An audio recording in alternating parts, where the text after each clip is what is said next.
Bismillahirrahmanirrahim. Assalamualaikum warahmatullahi wabarakatuh. Dan ketemu kembali ke program Cuit dan Selak bersama saya Zaini Hassan. Dan saya Hassan Muhammad Noor.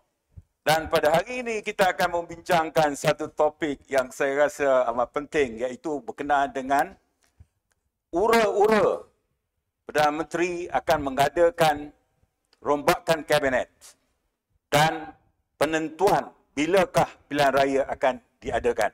Datuk Hassan, macam mana? Bila pilihan raya akan diadakan? Dan adakah kabinet akan dirombak? Kalau pilihan raya nak diadakan segera, kabinet tak perlu dirombak. Ya. Teruskan saja pilihan Teruskan raya. sajalah. Ya.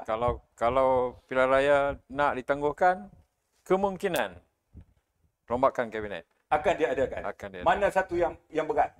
Saya rasa rombakan kabinet. Rombakan kabinet. Jadi Kenapa? Kenapa begitu? Kenapa begitu? Ya. Cuba Datuk Zaini bagi tahu. Kenapa macam tu? Saya rasa banyak percaturan politik sekarang ni. Okey, kita mendapat tahu bahawa Perdana Menteri sendiri, kalau boleh kita tanya diri dia, dalam hati dia, dia mahu supaya beliau berada dalam pejabat Perdana Menteri sehingga tahun depan, sehingga mandat habis tahun depan.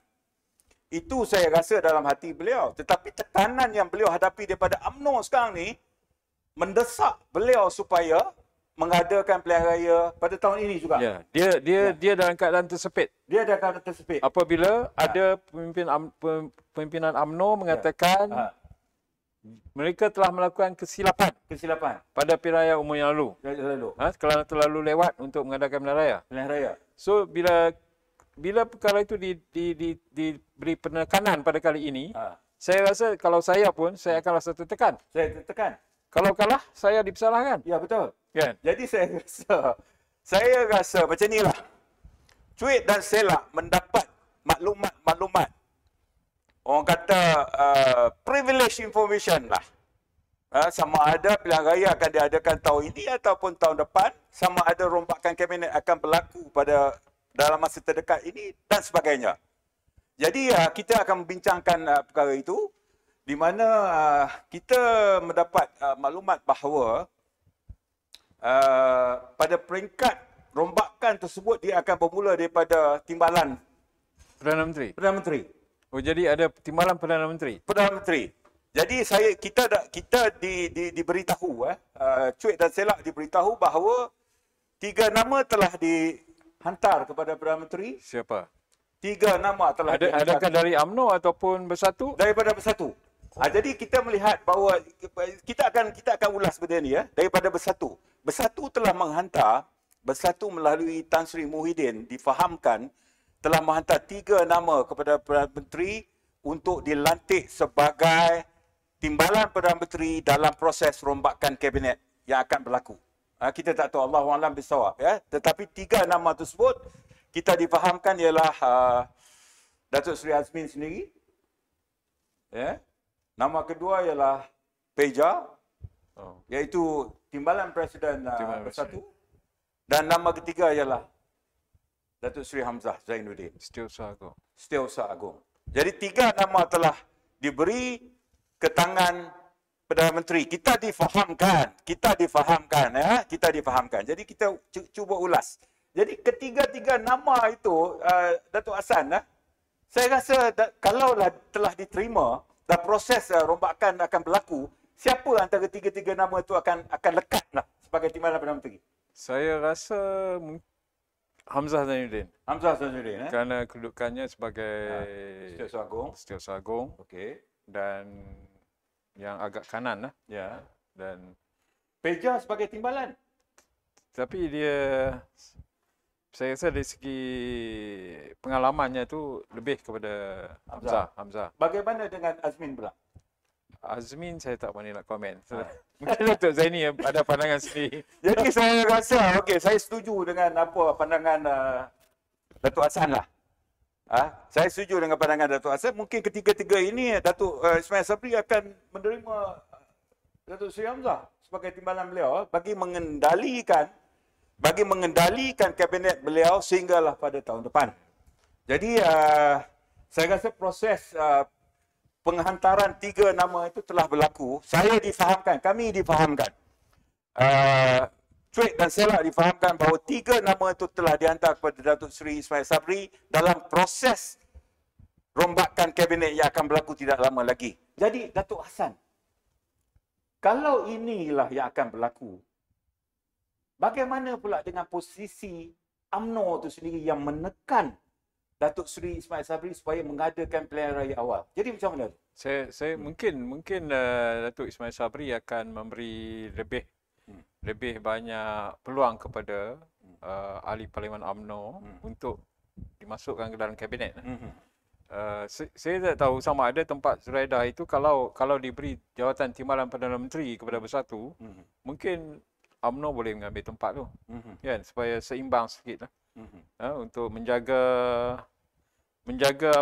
desakan UMNO untuk mengadakan pilihan raya umum secepat mungkin, kan. Saya rasa macam itulah.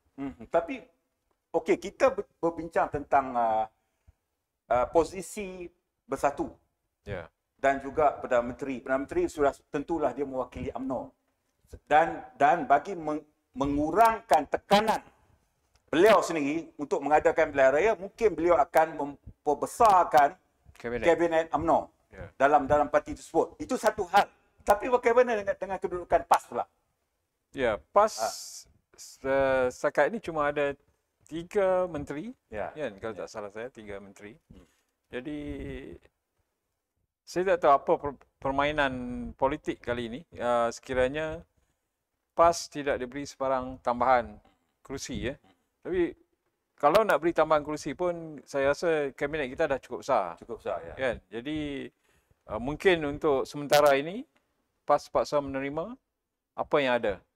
Ya. Jadi tuan-tuan dan puan-puan sekalian, kalau kita melihat daripada apa yang berlaku ni, kita melihat bahawa ada 3 perkara yang telah berlaku. Satu ialah pemilihan Bersatu. Jika betul lah, dalam kedudukan timbalan Perdana Menteri. Dia akan membesarkan kabinet terdiri daripada anggota UMNO. Dan mungkin dia akan mengekalkan posisi PAS dalam kabinet tersebut. Jadi ini menunjukkan bahawa bagi menghadapi pilihan raya akan datang, 3 parti besar ini adakah mereka akan menjadi satu komponen? Jadi macam mana? Kemungkinan itu ada. Kemungkinan itu ada. Sebab dalam keadaan sekarang ni, muafakat nasional tu masih ada namanya lah. Kan? Dan PAS pula sekejap ke sana, sekejap ke sini kan. Tapi realitinya, PAS perlu bersama dengan UMNO untuk menguatkan kedudukan dalam menghadapi pilihan raya umum akan datang. Dan begitu juga dengan Bersatu. Bersatu ini masih tercari-cari pasangan dia. PAS, kita lihat kalau PAS kadang-kadang dia rasa kecil hati juga dengan tindakan Bersatu. Contohnya, kononnya Muhyiddin merancang untuk mengadakan kerjasama dengan Pakatan Harapan, yang dikatakan kemah besar. Jadi PAS pun ada timbulkan isu ini juga, tanpa pengetahuan dia semua kan. Jadi sebagaimana yang kita cakap tadi, kita telah nampak acuan tersebut. Ketiga-tiga tersebut akhirnya akan bergabung menghadapi pilihan raya umum. Dan satu lagi ialah tentang kita bercakap tadi tentang adakah pilihan raya akan diadakan secepat mungkin ataupun tahun depan. Cuit dan Selak mendapat maklumat. Sebagaimana yang kita bagi tahu tadi, maklumat yang pertama kita telah bincang, maklumat kedua kita mendapat tahu this is an end game. End game bagi desakan. End game kepada desakan UMNO supaya diadakan pilihan raya cepat. Pilihan raya cepat. Kita mendapat tahu bahawa saya tak mahu guna nama istana dan sebagainya, tetapi kita mendapat tahu bahawa istana telah berbincang bersama-sama dengan kekanda-kekandanya, terdiri daripada beberapa istana lah. Saya tak mahu sebut lah beberapa istana, dan kesemua mereka, kesemua duli-duli yang maha mulia raja-raja ini telah bersetuju supaya pilihan raya tidak diadakan pada tahun ini dan meminta supaya kepimpinan Perdana Menteri mengadakan pilihan raya ini tahun depan. Jadi itu adalah end game kepada apa yang berlaku dalam permainan UMNO tersebut. Jadi saya dengan itu saya serah kepada Dato' Hassan untuk membuat kesimpulan sebelum kita tutup. Ya. Itulah kalau betul lah ada perhatian daripada pihak istana. Kita kata perhatian lah.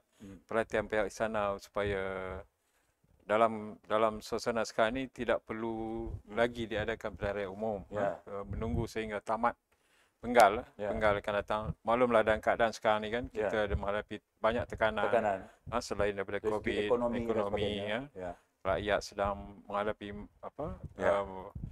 gelora harga barang kan. Jadi mungkin tumpuan harus diberi kepada untuk memperkuatkan kerajaan kan, yang sekarang ni nampak, saya rasa dah nampak kestabilan dia tu untuk menarik perhatian pelabur-pelabur.